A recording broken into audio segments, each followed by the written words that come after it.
সেনাবাহিনীর একজন কর্মকর্তার সাথে আমার ফিউচারে সংসার করার একটা প্ল্যানিং আছে, যেটা এখনও প্ল্যানিং পর্যায়ে। যখন দেখব যে আনুষ্ঠানিকভাবে অফিসিয়ালি সব কিছু হয়ে যাবে তখন অবশ্যই আপনারা জানতে পারবেন। বাট এখন পর্যন্ত এতটুকুই থাকুক, বাকিটা ভালো করে বলবো।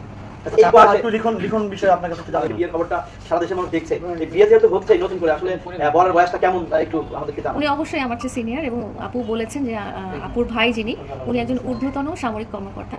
সো ওনার বয়স অবশ্যই আমার চেয়ে বেশি এবং আমার সাথে মানানসই, এবং আমরা একই ব্যাকগ্রাউন্ডের, একই সামাজিক অবস্থানের। আমার ইনলস যারা আছেন তারাও একই ধরনের ব্যাকগ্রাউন্ডের, আমার মতো ব্যাকগ্রাউন্ডের। সো তাদের সাথে আমাদের আন্ডারস্ট্যান্ডিং বলেন, সোশ্যাল স্ট্যাটাস বলেন, সব কিছু ম্যাচিং দেখি আসলে এই ব্যাপারে, সম্পর্কের ব্যাপারটা কি পারিবারিকভাবেই আছে। আচ্ছা, যেহেতু আপনার বিয়ের কথা আসলে আপনার ব্যাকগ্রাউন্ডে তো প্রিন্স মামুনের একটা মামলা চলতেছে, আসলে এই মামলাটা আসলে শেষ হবে কবে, এবার এটা শেষ করার পরে আপনি বিয়ে করবেন কিনা বা সেই আনুষ্ঠানিকতা হবে কিনা? আমার আইনি লড়াই হচ্ছে একান্তই আমার ব্যক্তিগত ব্যাপার এখন পর্যন্ত, যেহেতু আমার জীবনসঙ্গীর সাথে, ফিউচার জীবনসঙ্গীর সাথে এখনও আমার অফিসিয়ালি কোনো রকম কমিটমেন্ট হয়নি।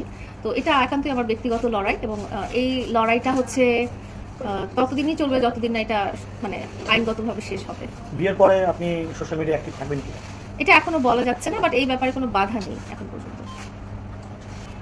অবশ্যই জানছে, কারণ আমি যেহেতু সোশ্যাল মিডিয়াতে আছি প্রায় অনেক বছর থেকে, এবং জানি যে আমি আপনাদের সাথে কথা বলি, আমার লাইফস্টাইলটা শেয়ার করি, এই ব্যাপারটা তো অবশ্যই জানি যে আজকে আমরা একটা ডিক্লেয়ার, হয়তো আনঅফিসিয়ালি, এটা অফিসিয়াল ডিক্লারেশন না, অফিসিয়াল ডিক্লারেশন আমার লাইফ পার্টনারকে পাশে রেখে আপনাদের কাছে দেওয়া হবে। এটা একটা আনঅফিসিয়াল ডিক্লারেশন আপনাদের সাথে আজকে বললাম, যেহেতু আপু আমার ইনলসের রিলেটিভ আর কি, তো এই জন্যই আর কি আনঅফিসিয়ালি বলা আপনাদেরকে। তাহলে আপুর কথাই সত্যি, লায়লা আজকে বধূ সেজেছে বিয়ের পিড়িতে বসার জন্যই? আল্লাহ তাআলা যখন লিখে রাখবে তখনই। 26 সালেই হবে না? আমি তো বলতে পারি না।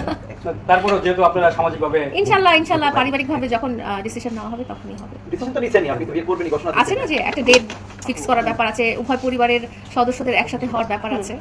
অনেকেই বলে লাইলা ছোট মানুষ ছেলেদের সাথে ঘুরে, এখন হঠাৎ করে এই ডিসিশনটা কিভাবে আসছে যে আপনার চাইতে সিনিয়র? না, ছোট ছেলেদের সাথে ঘুরে এটা আসলে কি, এটা একটা ব্যক্তির ক্ষেত্রে হয়ে গেছে, এটা একটা লাইফের একটা মানে অংশ ছিল। তার মানে এটা না যে আমার সবসময় এই ধরনের মানে এক্সেপশন রিলেশনে যেতে হবে। নর্মাল সাধারণ মানুষের যেই প্রসেস হয়, সবসময় দেখা যায় যে লাইফ পার্টনার পুরুষ যিনি, উনি একটু বয়সে বড়ই হন। তো আমার ক্ষেত্রে ওটাই নর্মাল। এই যে সোশ্যাল প্ল্যাটফর্মে আপনি বিভিন্ন ধরনের গান, টিকটক, বিভিন্ন কিছু দেখা যায় আপনার কার্যক্রম, বিয়ের পরেও কি আপনার এই ধরনের কার্যক্রম চলমান থাকবে কিনা? এই ব্যাপারে না এখন পর্যন্ত আমি কোনো বাধা সম্মুখীন হইনি বা বলিনি যে এটা করা যাবে না, ওটা করা যাবে না, সেটা করা যাবে না, আমাকে বলা হয়নি এরকম কিছু। তো এটা আসলে রিয়েল টাইমে বোঝা যাবে যখন আপনার জীবনসঙ্গী, আপনার অ্যাকচুয়ালি আপনার হাজবেন্ড বা স্বামী হিসেবে আপনার পাশে দাঁড়াবে, তখন হয়তো অনেক রকম বাধা থাকতে পারে। তো আমি সংসারটাকেই প্রেফার করবো। যেটা আছেন যে ভাগ্যে লিখন বা অ্যাক্সিডেন্ট বা এমন কিছু যেটার ক্ষেত্রে আসলে নিজের কোনো হাত ছিল না, হয়ে গেছে, তো ওরকমই একটা ব্যাপার যেহেতু, তো আমি সেটাকে ভাগ্য হিসেবেই মেনে নিতে চাই। আমরা তো জানি লায়লাকে অনেকে ব্যবহার করছে, যেমন লিখনও লায়লাকে ব্যবহার করে, লিখন আপনাকে বোন ডেকে